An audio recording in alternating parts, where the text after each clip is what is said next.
दोस्तों आज आए हैं लार्सन एंड ट्यूब्रो जिसको हम एल&टी भी बोलते हैं उसके Q4 के रिजल्ट्स। और अगर आप रिजल्ट्स में नज़र डालोगे तो थोड़ा सा हम इसमें जूम इन कर लेते हैं।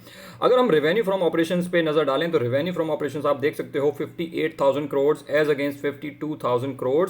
ये वाई बेसिस पे आप लोग को कितनी ग्रोथ देखने को मिल रही है? 10% वाई बेसिस पे रेवेन्यू में ग्रोथ देखने को मिल रही है। क्वार्टर ऑन क्वार्टर अगर हम देखेंगे तो क्वार्टर ऑन क्वार्टर तो बहुत ही बड़ा जंप देखने को मिल रहा है। 26% क्वार्टर ऑन क्वार्टर आप लोगों को यहाँ पे जंप देखने को मिल रहा है, जो कि इतनी बड़ी कंपनी के लिए बहुत ही बड़ी ग्रोथ है। दोस्तों ये कोई पेनी स्टॉक या कोई स्मॉल कैप या कोई छोटी मोटी कंपनी नहीं है। 3 लाख करोड़ से भी ज्यादा की मार्केट कैप है इसकी। सो इतनी बड़ी कंपनी के लिए 26% रेवेन्यू बढ़ाना एक ही क्वार्टर में, इट्स अ बिग थिंग।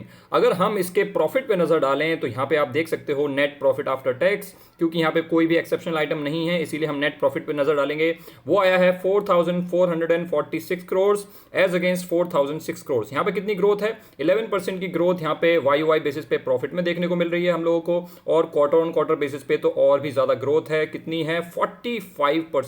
45% की growth quarter on quarter basis पे हमें उसके प्रॉफिट में देखने को मिल रही है। तो यानी कि यहाँ पे जो नंबर्स हैं वो एकदम शानदार नजर आ रहे हैं। लेकिन दोस्तों ये शानदार चीजें ऑलरेडी इसके प्राइस में फैक्टर्ड इन हैं, उसके बारे में हम अभी बात करेंगे। और बोर्ड ऑफ डायरेक्टर्स ने दोस्तों यहाँ पे डिविडेंड भी अनाउंस किया है। 24 रुपीज पर इक्विटी शेयर का डिविडेंड है, यानी कि ये अगर करंट मार्केट प्राइस पे देखोगे तो 1% का डिविडेंड यहाँ पे कंपनी दे रही है, जो कि लगातार देती हुई आई है। अगर आप इसका एवरेज डिविडेंड देखोगे तो 1% के आसपास ही रहता है हर साल। और यहाँ पे दोस्तों अगर आप ऑर्डर इनफ्लो के बारे में बात करोगे तो ऑर्डर इनफ्लो जो है वहां पे 3% की ग्रोथ आप लोगों को देखने को मिली है। और जो अब ऑर्डर ग्रोथ है वो हो चुकी है 76,099 करोड़ की, जिसमें से जो इंटरनेशनल ऑर्डर्स हैं वो हैं 36,000 करोड़ के, जो कि 47% of the total order book हैं। सो यहाँ पे आप लोगों को जो ऑर्डर इनफ्लो है वहां पे भी 3% की ग्रोथ देखने को मिल रही है। अब जैसा कि मैंने आप लोगों को बताया था दोस्तों, क्योंकि इसके रिजल्ट्स बहुत ही शानदार आए हैं, क्वार्टर ऑन क्वार्टर बेसिस पे 45% की ग्रोथ प्रॉफिट में दिखाना, उसके लिए स्टॉक को बहुत ज्यादा भागना पड़ेगा। और ये स्टॉक ऑलरेडी बहुत ज्यादा भागा हुआ है। अगर आप इसकी वीकली कैंडल लगा रखी है मैंने, आप देखिए, या इसकी ट्रेजेक्टरी देखिए आप एक बार, जहां मार्केट इतना ज्यादा स्लगिश चल रही है, मार्केट जो है इतना स्ट्रगल कर रही है, ये स्टॉक जो है अपने ऑल टाइम हाइस पे खड़ा है।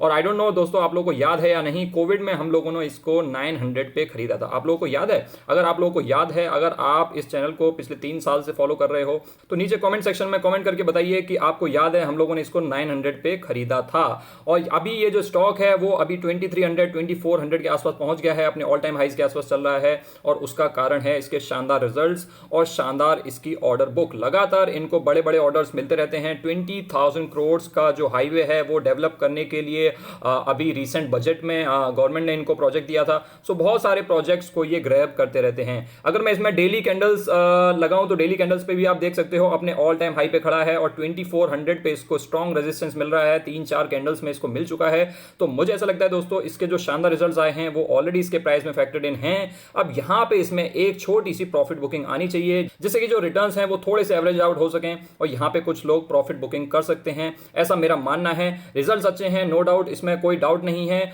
और रिजल्ट्स के बाद कुछ भी हो सकता है दोस्तों 1-2 दिन में तो, लेकिन मुझे ऐसा लगता है अगले आने वाले 1-2 हफ्ते में इसमें थोड़ी बहुत प्रॉफिट बुकिंग आनी चाहिए। और अगर आती है दोस्तों तो ये लॉन्ग टर्म के लिए बहुत ही शानदार स्टॉक है। अगर ये स्टॉक आप लोगों को इस रेंज में कहीं पे भी मिल जाता है, मेरे हिसाब से अगर ऐसी अपॉर्चुनिटी मिलती है तो उसको मिस नहीं करना चाहिए। बहुत शानदार स्टॉक है। इसमें हमने बीच में भी काफी डिप्स लगाए थे, लेकिन बजट के बाद ये स्टॉक बिल्कुल रुका ही नहीं है। बजट के बाद लगातार भागे ही जा रहा है। Not just this times budget, पिछले साल बजट में भी इसके लिए काफी पॉजिटिव चीजें थी, तो लगातार उस टाइम के बाद से भागे ही जा रहा है। तो इसमें अगर कोई भी अपॉर्चुनिटी मिलती है दोस्तों उसको ग्रैब करना चाहिए। लॉन्ग टर्म के लिए लो रिस्क वाला स्टॉक है ये, आप लोगों को मैं बता देना चाहता हूं। बाकी इस तरीके की शॉर्ट एंड इंफॉर्मेशनल वीडियोस के लिए आप हमारे इस चैनल को सब्सक्राइब कर सकते हैं और ये सारे वीडियोस चेकआउट कर सकते हैं।